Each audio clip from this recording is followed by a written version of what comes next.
Hey everybody, just give it a second here for people to hop on and me to put my phone inside my thing that holds it up, if I can.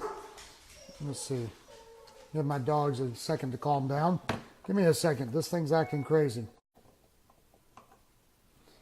What's going on, what's going on, buddy? Sorry, my camera is apparently one of my kids had grabbed my case and it wasn't set up right.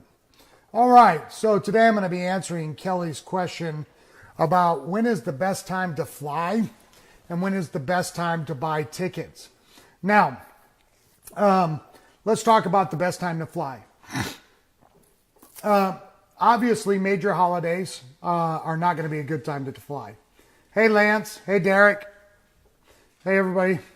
And I get tons of emails about, or not emails, but Facebook messages or whatever, where people are telling me, hey, I need to fly to LA for Christmas. No matter where you're flying in America, well, probably the world for that matter, are you going to be able to get great deals like some of the ones I've been posting if it's talking about Christmas, Thanksgiving, Labor Day, Memorial Day, those kind of holidays. It's just not going to happen. Now, there are techniques that you can use to drive down the cost. For example, you could do a skip lag, maybe fly from Chicago to LA instead of Nashville to LA to drive down the price and get it more reasonable. But the truth of the matter is that if you travel around peak season or major holidays, you're not going to get a great deal. So when do we fly and how far out do we buy those tickets? Traditionally speaking, Tuesday, Wednesday, Thursday, and Saturdays are the best days to fly on. Now, some of this is changing because of the algorithms and the advent of computer technology and all those kind of things that go into play when we're talking about purchasing airline tickets. And so if you have hard dates, and I just had this happen with somebody I was trying to help, if you have hard dates, you know for a fact that you've got to fly on a Friday and you got to come back on a Monday, the best deal is available might not be available, right? And that's simply because just the vast majority of people are going to be flying on the weekends. It's just the way it is. So what we want to do is we want to try to fly out on a Tuesday. If you're not going to stay for the whole week, then fly back on a Saturday, maybe the Thursday, whatever the story may be, okay? Now, best time to buy the ticket. And I'm going to have to segue out here for a minute to kind of discuss how that works and then bring it back to here. The best time to fly is whenever the deal comes up. That's the best time to fly. So right now, this morning, and I just got another one just a couple of minutes ago, there's great deals going to the Caribbean right now for $200 from multiple cities across the country with the specific time frames of late September, early October, November time frame. Okay? It's a great time to go. I've discussed this before. That means you've got to have time freedom and financial freedom to be able to take advantage of those deals. If you don't have time freedom or financial freedom, it doesn't matter when the best deal is because you're never going to be able to take them. Okay? So what we want to do is we want to be able to get to a place, financially speaking, where we can take those deals when they come up and just go. And there's multiple ways to do this. We live in a side gig economy. We've got Uber, Lyft, Airbnb. I have a friend who can show you how to get into an Airbnb with about $10,000 cash. And then you don't have to, buy the house. You're just going to retrofit it and then you're going to do some other things to kind of put that on the market and then begin to make money. There's a bunch of other options. If you like the travel industry, you like being able to travel. We talked about this in a previous segment as well. Nobody gets officially paid to travel, right? You can get commissions off booking travel, but when you talk about a travel agent. But if I'm the travel agent, so to speak, and I'm buying an airline ticket and they're kicking me back 30%, or 20%, I don't even think they make that much on the airline tickets, right?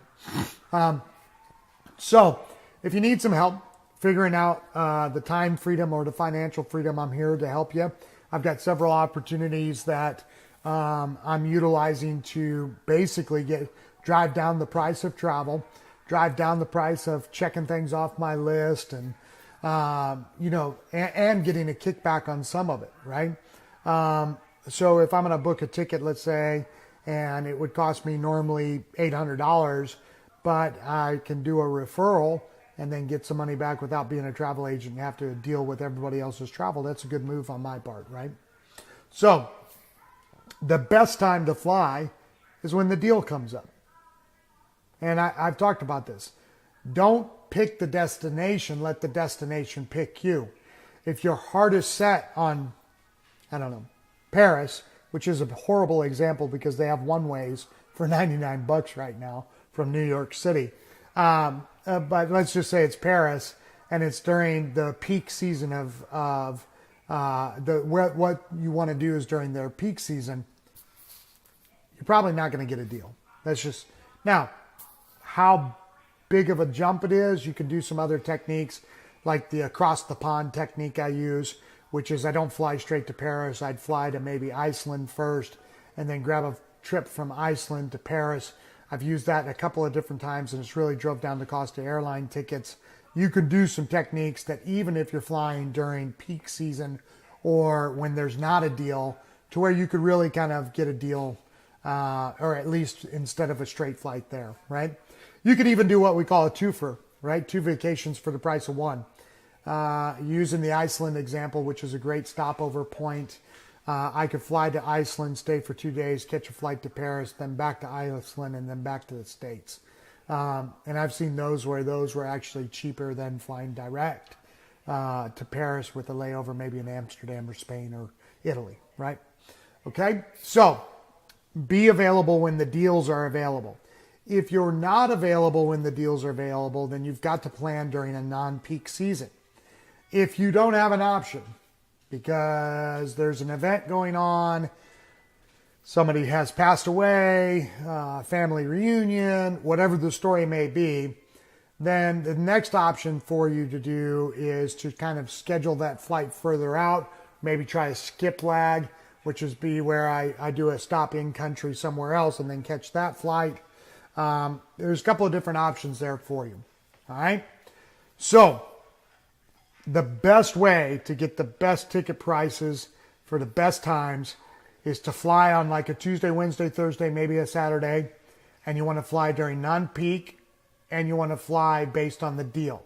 Okay. Whenever the deal comes up. How do the deals come up? Just look. There's tons of engines out there, Google Flights, Momondo, Skyscanner. Skyscanner's who I use most. I'm on Scott's Cheap Flights, which emails me all the time whenever there's deals all across the world. And I think I selected like every region, because I'm not going to pick the destination. I'm going to let the destination pick me. Okay. Hopefully that's kind of answered the question of when is the best time to fly. If all of those options aren't really available, then you want to plan out 6 to 8 weeks in advance. Unlike rental cars and some of these other travel accommodations, the flights are going to jack that price up. The sooner or the closer you get to the actual flight, the worse it's going to be for you. Don't do that. So try to plan with your flights further back. Again, unless you're shopping the deals. Okay. Now there's a couple other hacks that I'm not going to get into today because the conversation is much longer than what we have time for in these 10-minute snippets I give you. But if you have the discipline and you're already in a place where you can put your monthly expenses on credit cards and then pay off the credit cards, and you've got a great credit card that does a 2-for-1 or a 3-for-1 in the travel world, then that might be an option for you as well. And we can discuss that at a later point in time. Now, real quick, London. Going to London, all expenses paid. If you're watching it, whether you're watching live or you're watching a replay and you want to go to London, hashtag London giveaway, hashtag London giveaway. I'll make sure that you find the place to enter the competition, and then you can join and go. Next thing, just real quickly, make sure you guys go up and you follow me so that when I go live, these alerts come up. Because here in about 15 days, I'm going to be in Ireland going live, talking about history, talking about culture, talking about the experiences that Kim and I are going to have over there. She's the one that won the contest. We're going to be visiting castles. We're going to be visiting the Book of Kells, the Guinness, Jameson. We've got all kinds of stuff planned. You guys aren't going to want to miss this, I promise. She's real funny too, so you guys will love her. She's got a great personality, and she's going to make this trip a lot of fun. So if you want to go to London with me, you got to register to go. That's just the bottom line. Anna, how you doing, girl? Roy, what's up, buddy? Dad, how are you? Even my dad's starting to hop on. So that's how. Hey, Nick, how are you? That's the best way to find your flights, the best times to fly. Don't forget that we don't shop for the location or check to fly to a location. We let the location pick us. Hey, Eric, how you doing? You don't ever answer me, man. I tried to call you yesterday on FaceTime. You didn't answer. I sent you a couple messages. You didn't answer. I don't understand. Send me that great trip to Arizona to go on an exotic animal hunt, and then I don't hear from you. I don't get it. So, hey, Dad. So anyway, Kelly, I hope that answers your question. Chad, how you doing, buddy? Give somebody a chance here to respond. London giveaway. Hashtag London giveaway. And I'll send you the information if you haven't already registered. And keep sending me your questions, guys. I got about 40 questions yesterday. Alaska, deep sea fishing. Absolutely. No, Eric, I didn't call you Dad. My dad is on here. So anyway, we'll talk to you guys tomorrow. Or sorry, not tomorrow. Tomorrow's Saturday. I'll be going live on Monday. I just try to keep it on the weekdays, short and sweet, 10 minutes or so. Oh, that's what it was. How many of you guys, just real quick inside this live feed, if you're watching it live or replay, doesn't matter, would you be interested in receiving a 7-day video series via email? It's absolutely free. My top 3 hacks for your flights, rental cars, hotels, all inclusives, local excursions, international excursions. If you would be interested in receiving that, just drop an airplane emoji in this live and I'll check it out later. I'm going to post the London giveaway up on top. We'll see you guys on Monday.